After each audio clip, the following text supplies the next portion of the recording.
Ted Budd about the tragedy in Charlotte and what the talk around Congress has been. Here's what he had to say.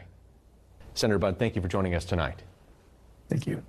So I wanted to begin with the killing on the Charlotte light rail that has become the subject of national attention, with the president making some comments about it recently. First of all, what was your reaction to hearing about this crime?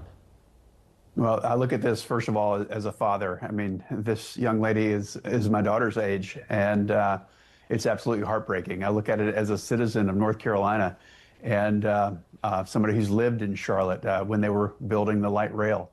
I look at it as somebody that's representing North Carolina. I'm absolutely at every level heartbroken. And I've talked with the family. I was saddened to hear that the father, who is in Ukraine, had to watch his daughter's funeral on FaceTime.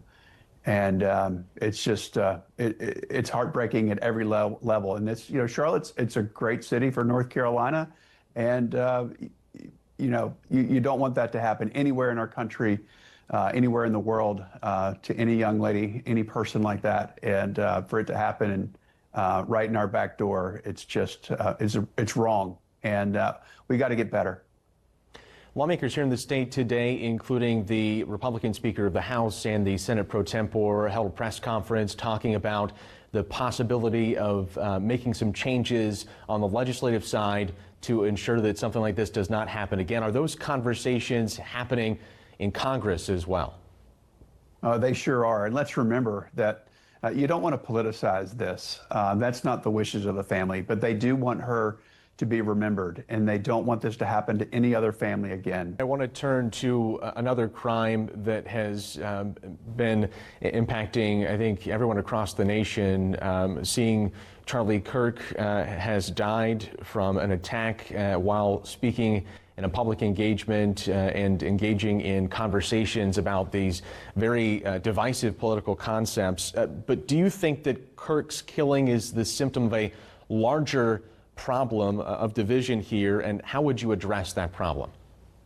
No, the first thing you want to do is just realize that people need Christ. They need to be saved, and they need eternal solutions here. We can look at this politically. We can ask folks to turn down the rhetoric. Political violence is never a solution. This is ultimately the problem in the human heart. Charlie would have said that. I knew Charlie. He came to North Carolina to support me. We had each other's cell phone numbers. We would text occasionally. And my prayers go out for his wife, for his two children. And we have to look at each other as people here. And this is, Charlie was the epitome of using the First Amendment like it should have been used for. When people disagree, they can have conversations. And that's what he did. It's okay to disagree. But let's leave it at a discussion and not escalate it to political violence. That's never acceptable. We have seen now political violence on both sides of the aisle. Of course, the assassination attempts against President Trump, as well as the arson in Pennsylvania against the governor there, and the killing of a Democratic lawmaker in Minnesota. You did kind of mention this, but what will it take to turn down the temperature and ensure that political violence does not continue in this country as it has as of late?